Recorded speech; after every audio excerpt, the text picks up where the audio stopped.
দক্ষিণ এশিয়ার ছোট্ট একটি দেশ বাংলাদেশ। আমাদের এই দেশের প্রতিবেশী দেশ হিসাব করলে ভারত, মিয়ানমার, চীন, নেপাল, ভুটান সহ আরও কিছু দেশ রয়েছে। কিন্তু বাংলাদেশের ধর্মীয় দিক হতে মুসলিম প্রধান এবং বিশ্বের চতুর্থ বৃহত্তম সংখ্যাগরিষ্ঠ দেশ হলেও আশেপাশের আর কোনো দেশে মুসলিম সংখ্যাগরিষ্ঠ নয়। কিন্তু কেন বাংলাদেশে এত মুসলিম জনসংখ্যার বিস্তার? কি কারণে? কেন বাঙালিরা এত বেশি মুসলমান হয়েছিল, যার তুলনায় পার্শ্ববর্তী প্রতিবেশী দেশগুলোতে মুসলিম ধর্মের বিস্তার এত কম? আর ইসলাম ধর্মের পূর্বে বাঙালিরা কোন ধর্মে বিশ্বাসী ছিল? সবকিছুর বিস্তারিত ডিসকভারি বাংলায় আজকের পর্বে। মুঘল সাম্রাজ্য ভারতবর্ষে প্রায় 400 বছর রাজত্ব করে। এরপরও ভারত, নেপাল, ভুটান হিন্দু অধ্যুষিত এলাকা, কিন্তু বাঙালিরা মুসলিম। ঐতিহাসিকদের মতে খ্রিস্টপূর্ব 7ম শতক থেকে 9ম শতকের মধ্যে বাংলাদেশে ইসলামের আগমন ঘটে। ইসলামের আবির্ভাবের সময় এই অঞ্চলটি বঙ্গ বা বাংলা নামে পরিচিতি ছিল। সে সময় বঙ্গ বা বাংলার অঞ্চলের সীমানা শুধু বর্তমানে বাংলাদেশের সীমানার দ্বারা প্রবেষ্টিত ছিল না, বরং তৎকালীন বঙ্গদেশের সীমানা ছিল অনেক বেশি বিস্তৃতি। 80,000 বর্গ মাইলের এক বিশাল সমভূমি ছিল বাংলার। এ সকল গল্পের শুরু হয়েছিল কিছু আরব বণিকদের বাংলায় আগমনের মধ্য দিয়ে। তারা ব্যবসার উদ্দেশ্য চট্টগ্রামে নোঙ্গর ফেলত এবং সেই এলাকায় কিছুদিন ব্যবসা করে পণ্য বিক্রয় করে আবার চলে যেত। তাদের মাধ্যমে বাঙালিরা প্রথম ইসলাম ধর্ম সম্পর্কে জানতে শুরু করে। ভাষা বিজ্ঞানীরা ধারণা করেন যে এ সকল আরব বণিকদের সাথে কথা বলার কারণে চট্টগ্রাম অঞ্চলের মানুষের ভাষায় প্রচুর আরবি শব্দ পাওয়া যায়।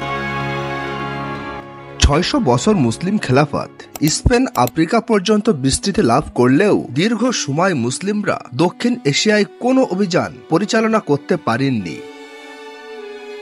হাজ্জাজ বিন ইউসুফের আমলে প্রথমবারের মতো মুসলিমরা মুহাম্মদ বিন কাসিমের নেতৃত্বে সিন্ধু জয় করে ভারতীয় উপমহাদেশে পা রাখেন।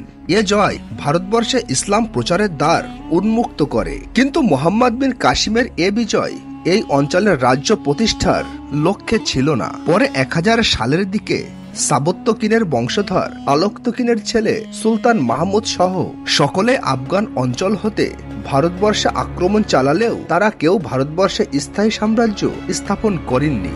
এসেছেন, দেখেছেন, জয় করেছেন, আবার ফিরেও গিয়েছেন। ভারতবর্ষে মুসলিম সাম্রাজ্য শুরু হয় মূলত ঘুরি সাম্রাজ্যের হাত ধরে। 1186 সালে লাহোর বিজয়ের মাধ্যমে উত্থান ঘটে ঘুরি সাম্রাজ্য। ঘুরি সাম্রাজ্যই ছিল মুসলিমদের ইতিহাসে প্রথম কোন সাম্রাজ্য যারা 1200 খ্রিস্টাব্দে বাংলা জয় করেছিল। ঘুরি সাম্রাজ্যের একজন অত্যন্ত বিচক্ষণ জেনারেল ছিলেন ইখতিয়ার উদ্দিন মোহাম্মদ বিন বখতিয়ার খিলজি। 1204 সালের দিকে খিলজি মাত্র 18 জন সৈন্য নিয়ে লক্ষণ সেনকে পরাজিত করে বাংলা বিজয় করে নেন। বখতিয়ার খিলজি একজন তুর্কি বংশোদ্ভূত ছিলেন। বখতিয়ার খিলজি বাংলাকে ঘুরি সাম্রাজ্যের অধীনে নিয়ে আসেন। খিলজির এ বিজয়ের ফলে বাংলায় ইসলামের ব্যাপকভাবে প্রচার এবং প্রসারিত হয়। এ সময় মুসলিমরা দলে দলে বাংলায় এসে বসতি স্থাপন করে এবং ইসলাম প্রচারের কাজ শুরু করে। মাঝের সময়টি 5টি রাজবংশ পুরো ভারত ভূখণ্ড শাসন করে। এটি ইসলাম প্রচার ও প্রসারের মূল সময় ছিল। বাংলাদেশীদের আদি ধর্ম ছিল বৌদ্ধ, কিছু হিন্দুও ছিল। এর সময়টিতে দলে দলে মুসলিম ধর্ম প্রচারকরা বাংলাদেশে প্রবেশ করতে থাকে। ওই সকল মুসলিমরাই মূলত বাংলাদেশে এসে বসবাস করতে আরম্ভ করে। এই অঞ্চল অর্থাৎ সিলেটে। বাংলাদেশীদের আদি ধর্ম ছিল বুদ্ধ, কিছু হিন্দুও ছিল। এ সময়টিতে দলে দলে মুসলিম ধর্ম প্রচারকরা বাংলাদেশে প্রবেশ করতে থাকে। ইয়ামেন থেকে হযরত শাহজালাল রাহমাতুল্লাহ আলাইহে তার 360 জন আউলিয়া বা অনুসারী নিয়ে সিলেটে আগমন করেন। এ দেশের নানান প্রান্তে ছড়িয়ে ছিটিয়ে তারা ইসলাম প্রচারের করার কাজ শুরু করেন। ইসলামের জনপ্রিয়তার বৃদ্ধির সাথে সাথে এই অঞ্চলে থাকা বৌদ্ধ বিহার ও হিন্দু মন্দিরগুলোর জনপ্রিয়তা কমতে থাকে। 1300 সালের মাঝের দিকে সন্ন্যাসীরা নেপাল, ভুটান, তিব্বতের মতো প্রত্যন্ত অঞ্চলে চলে যায়। পরবর্তীকালে বাংলার শাসন কার্য পরিচালনা করে দিল্লির সুলতানরা। মুসলিম জনসংখ্যা ক্রমান্বয়ে বাড়তে শুরু করে। 1610 সালে ঢাকাকে মুঘল সাম্রাজ্যের প্রধান বাণিজ্যিক কেন্দ্র হিসাবে ঘোষণা করা হয়। ঢাকার নবাবি লাভ করে সকল মুসলিমরা। প্রত্যন্ত সকল অঞ্চলে মুসলিমদের হাতে যেতে থাকে সকল চাষাবাদ যোগ্য জমি। সেখানে তারা মসজিদ নির্মাণ করতে শুরু করে।